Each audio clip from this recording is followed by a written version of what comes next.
Ahoy! Hey, today let's talk about bilge pumps and high water alarms. Most insurance companies require that you have a high water bilge alarm in each bilge.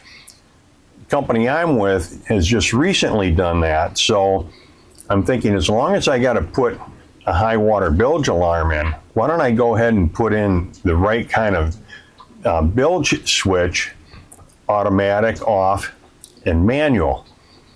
And I've heard there's a lot of marinas that are also starting to require high water bilge alarms. So this was a perfect time to do this. So there's two options. One is install a three-way switch and then the high water alarm. Now if you already have a three-way switch, you probably just go with the high water alarm. But what C-Flow has come up with, which is what I'm going to do, is they have an automatic control system, which is a three-way switch and the high water alarm. This is the sensor for that, and this is the alarm. Well, I've been using C-Flow for, 4 or 5 years now. The freshwater pump, seawater pump, hatches, deck plates. But I've just recently started to work with them, and they sent me these parts to review and install.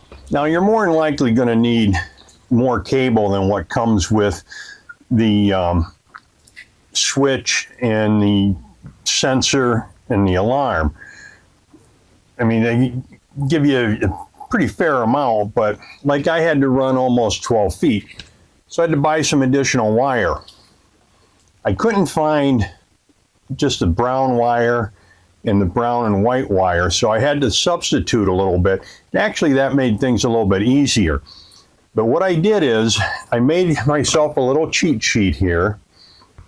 So, for example, off of the pump, there's the black wire. I connected a blue wire to that. Then the brown wire, I connected a yellow wire. And the brown and white stripe wire, I made white. Now from the water sensor, there's a black wire and a brown wire. So I left the black to black. I took the brown and put it to red because that's what's going to get hooked up to the positive side of the battery. Now what I did is I have mine hooked up in my DC panel. I don't run to the battery. That's just more cable and it's difficult to get to. So that works out pretty good. And you'll notice there's going to be a couple of multi-connectors. So I'm using these snap connectors here.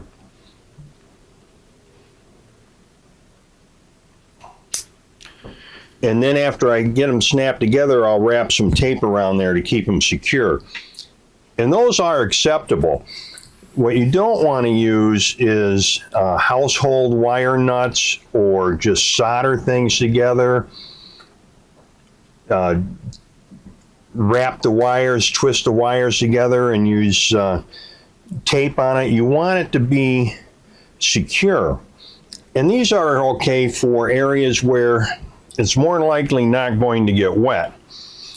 So in the bilge itself, when I connect the wires, you'll see I'm using the shrink wrap butt connectors, and I'll use these up in the panel box while I'm hooking everything up.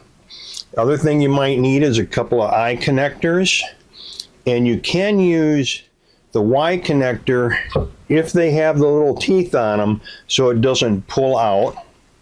If you're connecting this to the battery, you're probably going to need an inline fuse like this, but I'm connecting it directly to my panel where I've got an extra breaker and I've got it dedicated just for the bilge pump.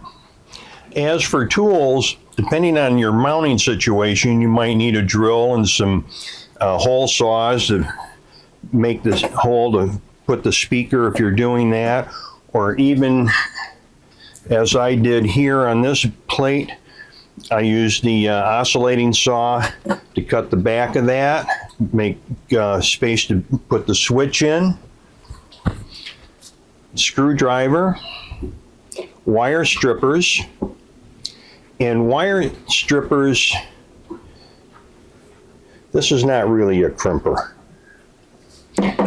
I like to use a good ratcheting crimpers. Oh, I forgot to mention, you need the heat gun too to use shrink wrap. Now you could use a lighter, but the heat gun I think works best.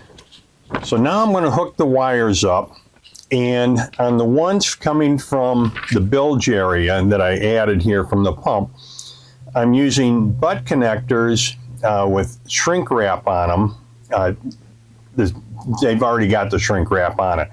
So now when I get to the panel box, well, the same with the sensor, I'm using butt connectors there because that's kind of low. Not that if I have water that high, I got a really big problem. But I want to make sure that's as watertight as possible. So now when I go to the panel to hook everything up, all I have to do is follow my little diagram.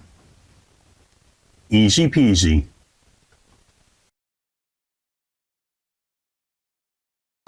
And I mounted the sensor about 2 inches, I guess about 1.5 inches above the top of the bilge pump. But here, just push these 2 buttons.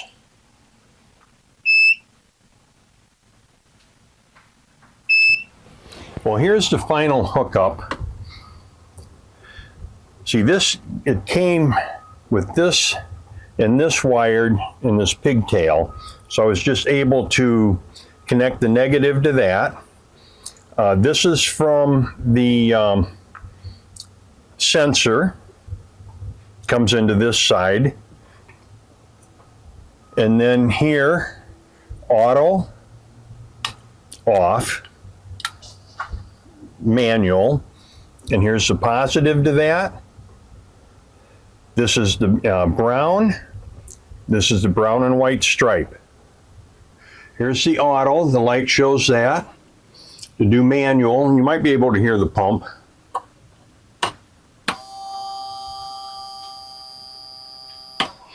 And that has a spring on it so it doesn't just continue to run if you forget to push it. We're back on that, and now I'm going to test the speaker, and it'll just beep a couple of times.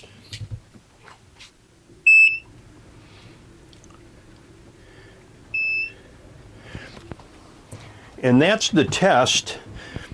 And you notice, and when I press the 2 buttons, it didn't sound right away. There's a 2-second delay, so if water splashes around, you're not getting false alarms on that. Well, that was it, guys. It was really a lot easier than I thought it was going to be. Now, it took me about an hour, I think it was about 1 hour and 20 minutes, say 1.5 hours, to run the wires, hook everything up, connect the panel, test it,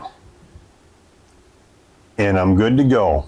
Well, until next time, happy and safe boating to you, your family, and friends.